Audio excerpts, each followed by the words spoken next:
अभी बाजार में इतनी बढ़िया मटर आ रही है, कई चीजें हमने बना ली लेकिन कचौरी तो रह ही गई। चलिए आज मैं आपको एकदम नई तरह की रेसिपी दिखाने वाली हूँ जो सिर्फ ना तो बनाने में आसान है लेकिन टिकेगी भी बहुत सारे दिन, मतलब 6 महीने टिक सकती है। आप मानेंगे इस बात को? चलिए फटाफट शुरू करते हैं। तो सबसे पहले मैंने आधा कप सूजी ली है, मोटी या बारीक जो भी आपके घर में हो ले सकते हैं। इसे हम आधा कप पानी में भिगो के रख देंगे।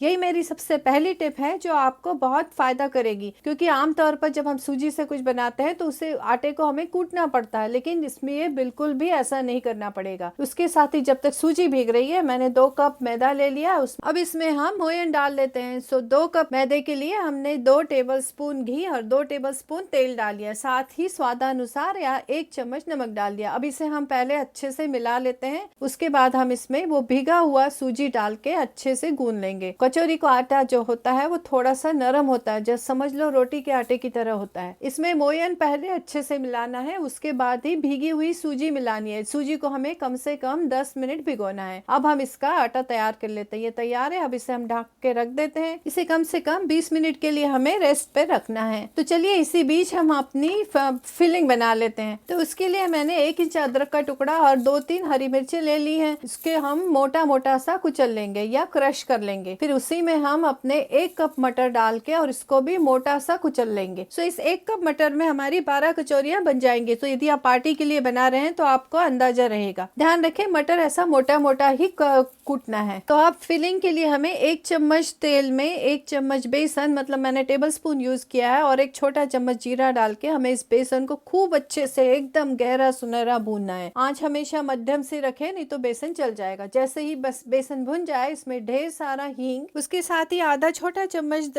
हल्दी पाउडर, 2 टेबलस्पून कोरिएंडर और धनिया powder, 1 tablespoon red chilli powder, 1 tablespoon amchur, 1 tablespoon fennel seeds मतलब सौंफ कुटी हुई, और आधा चम्मच गरम मसाला। अब ये जो मसाला है ये थोड़ा सूखा सूखा लग रहा है तो इसमें हम 1 टेबलस्पून तेल और डाल देते हैं। हमें मसाले को धीमी आंच पे हल्का सा भूनना है। गरम मसाला मैं भूल गई थी, वो भी डाल देती हूँ। साथ ही स्वादानुसार नमक डाल देते हैं। ये आधा चम्मच नमक डाला है मैंने, आप कम ज्यादा कर लें अपने हिसाब से। अब इसमें जो कुटे हुए मटर हैं और अदरक हरी मिर्ची का जो मिक्सचर है वो डाल के हल्का सा भून के इसको पूरी तरह से ठंडा होने देना है। इसको बहुत सूखा नहीं बनाना है वरना कचौरी भरने में परेशानी होगी। बस इतना ही पकाएं कि उसका सादा एक्स्ट्रा जो मॉइस्चर है वो निकल जाए। अब हमें मसाले की या फिलिंग की गोलियां बना लेते हैं, छोटी छोटी गोलियां। साथ ही हम आटे को भी डिवाइड कर लेते हैं, आटे के भी पेड़े बना लेंगे। तो जितनी गोलियां मसाले की है उतने ही आटे के पेड़े बनाने हैं। आटे का पेड़ा थोड़ा सा मसाले से बड़ा होना चाहिए। अब ये गूंदे हुए आटे के पेड़े को थोड़ा थोड़ा बेल के मसाला भर के इसको किनारों पर पानी लगाते हुए अच्छी तरह से जोड़ देंगे। ध्यान रहे कि वो जुड़ जाए वरना तेल में तलते समय ये सब खुल जाएंगी। अब इसमें मैदा लगाते हुए हमें हल्का हल्का सा बेल लेना, 3 इंच के करीब, ज्यादा पतला नहीं और ज्यादा मोटा नहीं। अब ये जो दूसरी जो टिप है वो ये है कि हमको इसको तवे पे मंद आंच पे सेकना है।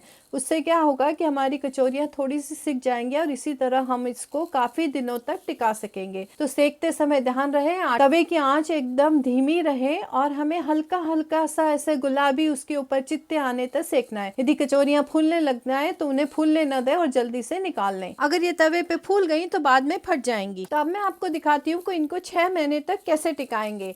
तो ये पूरी तरह से जब ठंडी हो जाए तो बीच में बटर पेपर डाल के एक एक कचौरी को हम जिपलॉक बैग में डाल लेते हैं। हर कचौरी के बीच में एक बटर पेपर होना चाहिए तो ताकि जब हम इसको था करें तो ये चिपके नहीं। पूरी तरह से बैग की हवा निकाल लें और इसको फ्रीजर में डाल दें। ये इतनी बढ़िया लगती हैं कि आप फ्रीजर में ये रख ही नहीं पाएंगे, पहले ही सब लोग खा जाएंगे। लेकिन मान लो आपके यहाँ मेहमान आने वाले हों तो ये आपके बहुत काम आएंगी। तो चलिए अब मैं 2-3 कचौरियां आपको तल के दिखा देती हूँ। तेल मध्यम आंच पे गर्म है, थोड़ा सा ही तेल डाला है मैंने, और एक एक कचौरी को इस तरह से तेल उड़ाते हुए हमें फुला लेना है। अच्छा करारी सिकने तक तल लेना है। हमारी कचौरियां टमाटर फूल रही हैं। यदि आप इनको फ्रीजर में रखती हैं तो ध्यान रहे 1 घंटा पहले से निकाल के बाहर रख दें, उसके बाद ही इन्हें तलें। ये कचौरियां खस्ता कचौरी की तरह ज्यादा टाइम नहीं लेती, बहुत जल्दी से फूल जाती हैं। दोनों तरफ से अच्छी तरह से धीमी आंच पे इसको तेल उड़ाते हुए हमें, अगर अचानक कोई मेहमान आ जाए तो ये कचौरियां आपकी फटाफट रेडी हो जाती हैं। तो चलिए मैं आपको अंदर से दिखा देती हूँ क्या बढ़िया पकी की हैं ये, एकदम खस्ता क्रिस्पी बनी है, काफ़ी सारा इसमें मसाला भी है।